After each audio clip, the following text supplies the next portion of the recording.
Okay, welcome back, friends. Now let us see about a little bit of the history of the matchstick. See, more than 5,000 years ago, small pieces of pine wood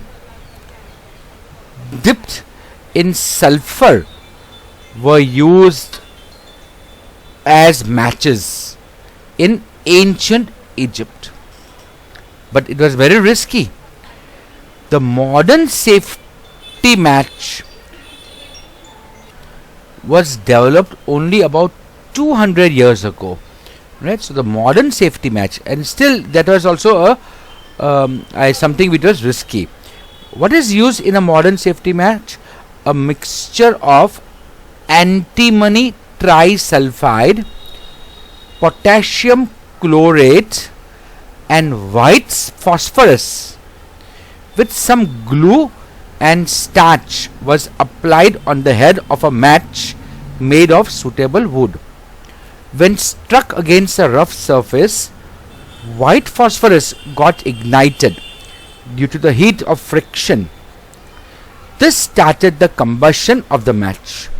But because white phosphorus was used, it proved to be dangerous both for the workers involved in manufacturing the matches and also the users, because phosphorus is a very reactive substance. A little bit of friction and it will start burning. So these days the head of the safety match contains only antimony trisulfide and potassium chlorate. Only these two things are used, and the rubbing surface has powdered glass and a little bit of red phosphorus, which is less dangerous compared to white phosphorus. Now the same principle works. When the match is struck against the rubbing surface, red phosphorus gets converted into white phosphorus. This reacts with the potassium chlorate in the matchstick head to produce enough heat to ignite the antimony trisulfide. So you see, the red phosphorus gets converted into white phosphorus, which reacts with potassium chlorate to produce enough heat to ignite the antimony trisulfide, and the combustion will start. Okay, now let us talk of something about ignition temperature. Right? Let us learn a little bit more of this thing. We learned about ignition temperature in the previous video. We defined ignition temperature as the lowest temperature at which a substance catches fire. So now we find that a combustible substance, any combustible substance, cannot catch fire or burn as long as its temperature is lower than its ignition temperature. So for a substance to burn, its temperature should be raised higher than the ignition point. Have you ever seen cooking oil catching fire when a frying pan is kept for long on a burning stove? Same way, kerosene oil and wood do not catch fire on their own at room temperature. But put petrol, take a little bit of petrol in a vessel and put it on the stove and heat it. Very soon you will find that it will start burning with a big flame. But the same will not occur with cooking oil. We can heat cooking oil to a higher temperature, still it will not burn. If kerosene oil is heated a little, then it will catch fire. At room temperature, we can keep kerosene as it is.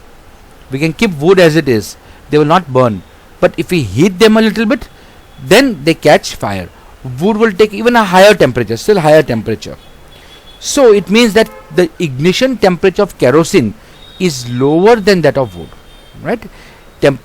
Kerosene will catch fire at a lower temperature compared to wood. So it means that we should take special care in storing kerosene oil. We don't keep kerosene near our stove. near a gas stove, we will not put kerosene, because if it heats up, it will catch fire, while a wooden spatula will not catch fire so easily, right? So now let us do an activity, to show that it is essential for a substance to reach ignition temperature to burn. What we are doing is we are taking 2 cups. In first cup, and we are taking a paper cup. See, this is a paper cup. 2 paper cups are there. Either we can make one or we can buy from ready-made from the market. In first paper cup, we are putting around 50 ml of water. We are putting 50 ml of water in the first paper cup. In the second paper cup, we are putting nothing. It's empty. Now both paper cups we are taking over the flame. We are putting there a burning candle. We will see that this paper cup will start burning, while the magic will occur. This paper cup won't burn at all, or it won't catch fire. It won't catch fire, and आग नहीं लगेगी इसमें. Why? Because we have added water to it. The boiling point of water is 100 degrees Celsius. So when the temperature of this candle will reach 100 degrees Celsius, or temperature of water in this cup will reach 100 degrees Celsius, the water will start boiling and it will evaporate. Right? It will turn into vapor. As long as water is there, the ignition temperature of this paper cup is above 100 degrees Celsius. So, right, water will become hot. Got enough? Water will heat up. We can boil water in this paper cup. Now imagine you are using paper to boil it. Same thing. If you have a paper cup and you add tea to it, cold tea, and you want to heat it, put it over a candle flame. It will not burn. The whole tea will become warm. Why? Because there is water in it. The ignition point has gone up. Okay. So the heat supplied to the paper cup is transferred to water by conduction. So that is why the paper cup is not going to burn. So in the presence of water, the ignition temperature of paper is not reached. So the paper will not burn. That is why we use water to extinguish fires. Because when we wet anything, what happens? A wet substance has a higher ignition temperature. A piece of wood, a dry piece of wood, will burn at some temperature. But if we add water to it, we make it wet, then the ignition point has gone up. So now that piece of wood will not burn any longer. So the substance which have very low ignition temperature. Now see, let us define some new topic. The substances which have very low ignition temperature and can easily catch fire with a flame are called inflammable substances. What's the word? Inflammable. Gujarati में या हिंदी में उनको ज्वलनशील पदार्थ बोलते हैं. Substances which will catch fire easily. Why? Because they have a very low ignition temperature.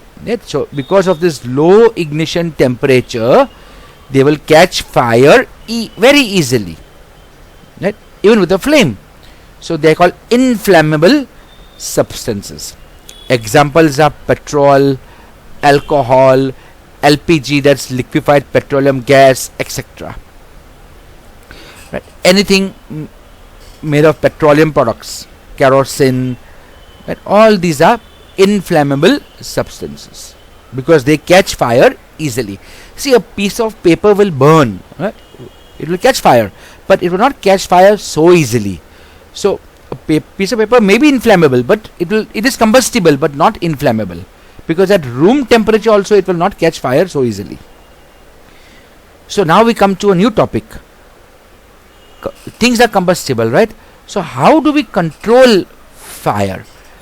Let's do one thing. Let us do that in the next video, okay? Because it's a new topic. So meet you then. Bye.